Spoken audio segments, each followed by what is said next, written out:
In today's video, we are going to be demonstrating how to test silver and gold without having to break the bank.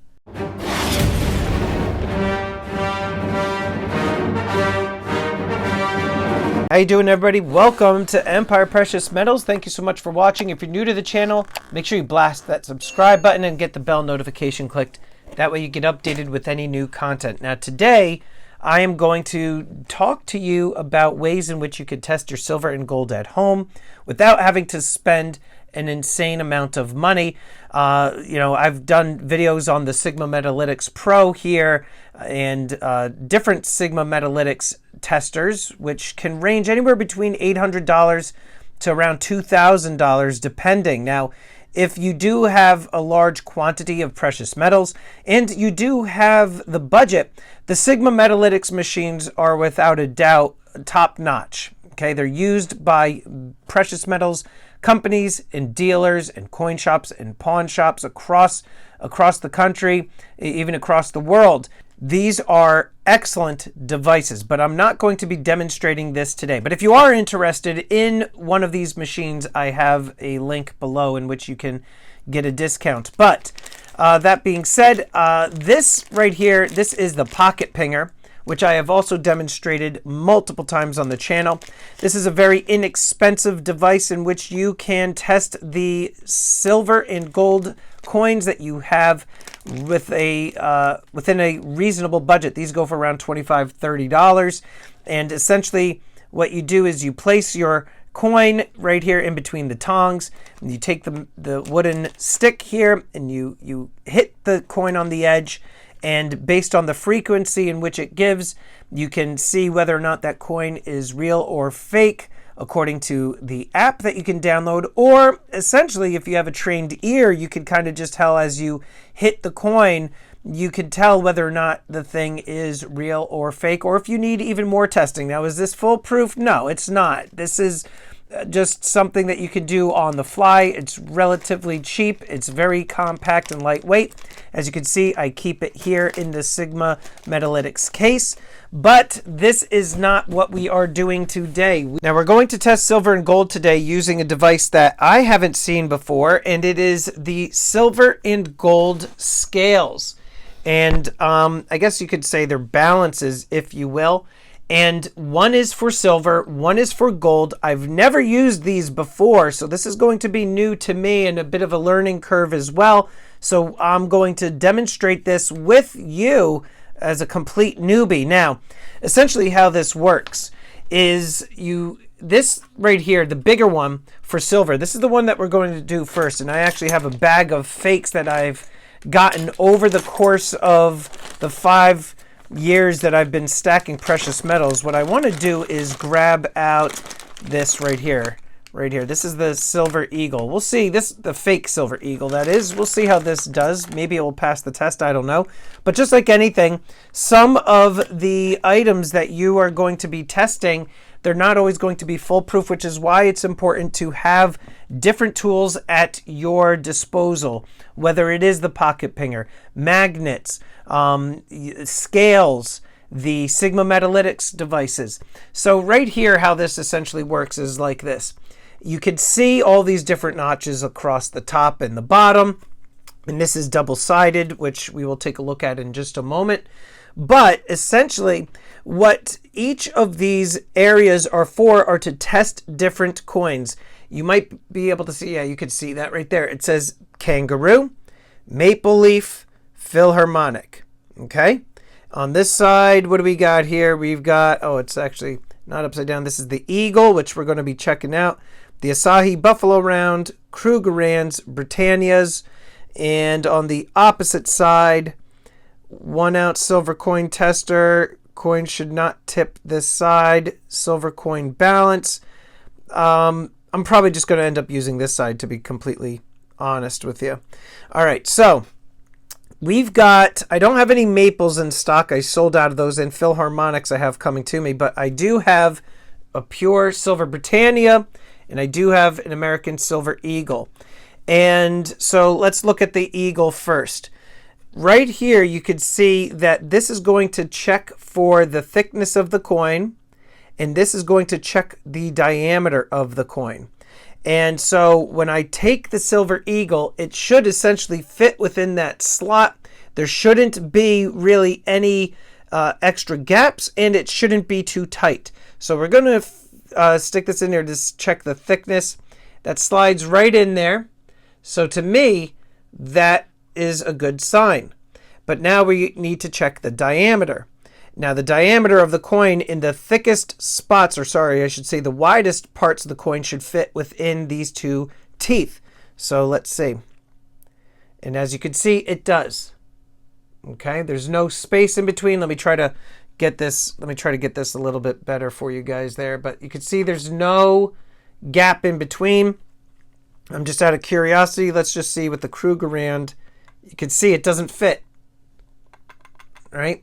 So if you have a Silver Eagle, okay, it should fit in the widest points of the diameter of the coin. It should fit right there.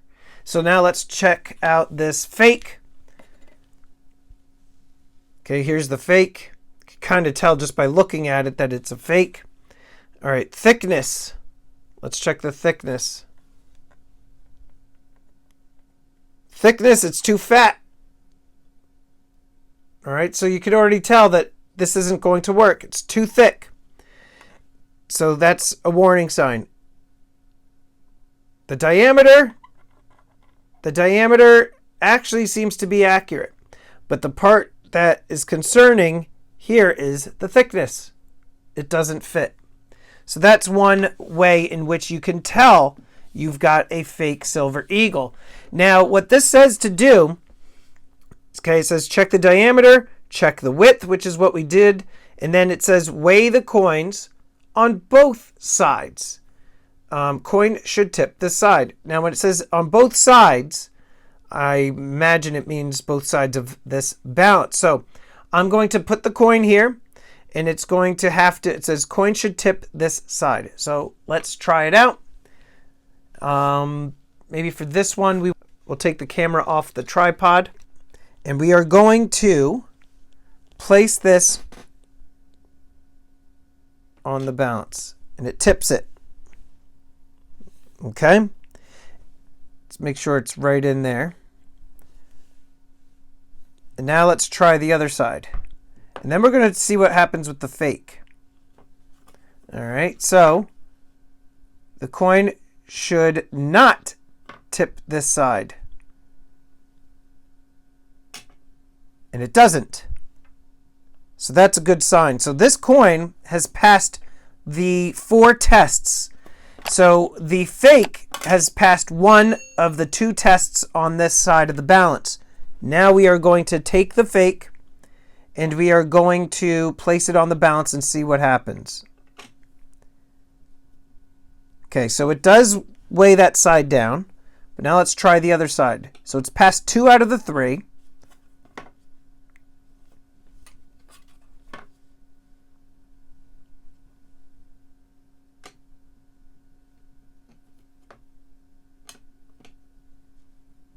Says coin should not tip the side, and it doesn't.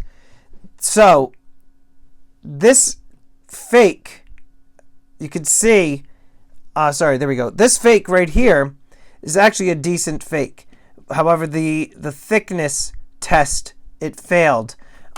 Being that this fake was so, how should I say it, was close, I would say that then you would want to take that coin and then you would want to test it in different ways with magnets or with a sigma, etc. But the fact that it didn't pass one of the 4 indicators tells me that there was something up with this coin, especially that it says fake copy there.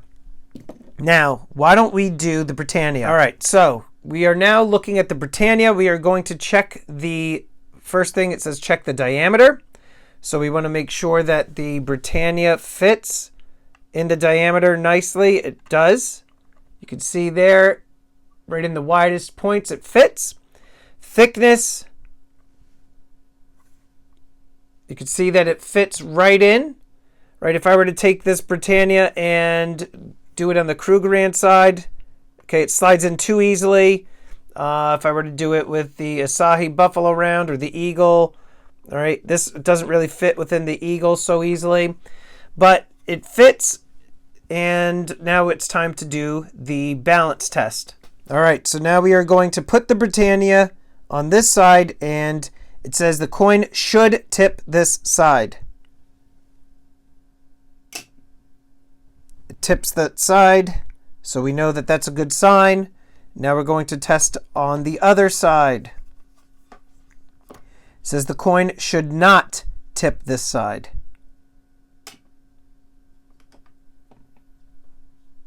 And it does not tip that side.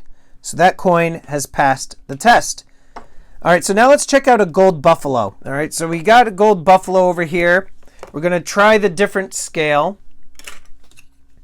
And again, these are only good for, the 1 ounce gold coins. All right, so we're going to go with the buffalo. Let's take the buffalo out. All right, beautiful buffalo coin. And first things first is check the diameter. All right. Fits within the 2 sides. Now we are going to test the thickness. Okay. Actually is a bit wide there. I already know that this is real because I tested it with my Sigma, but that fits. Let's see what's under here. The panda, if this was a gold panda, you can see it doesn't fit in there. Maple, let's see what happens. I'm just curious. That fits. So some coins, Philharmonic, it looks, wouldn't fit there. All right, so it fits and the diameter is also good. So now we have to check the balance itself. All right, so I'm assuming, because this one doesn't, does this have the directions? Yes, it does. All right, so it says right here, check the diameter, check the width, weigh the coin. Okay, so this one I don't think it says should or should not tip this side, etc. What does this say? All right. If it tips, it's real. You can see right there. If it tips, it's real.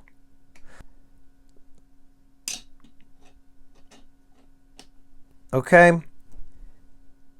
Tips.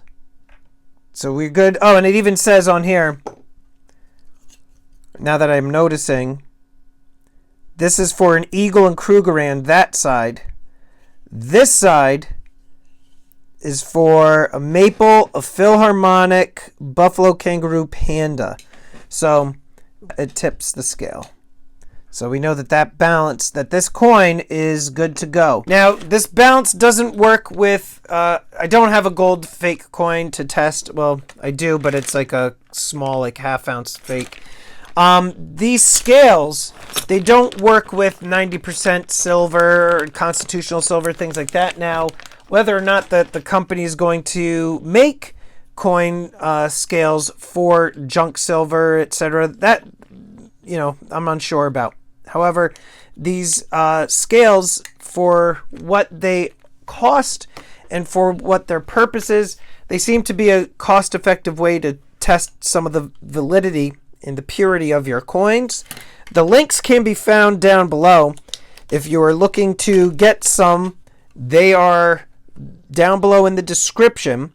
And very lightweight, compact. I'll probably keep a set of these in the Sigma Metalytics case, because that's where I keep all of my testing materials.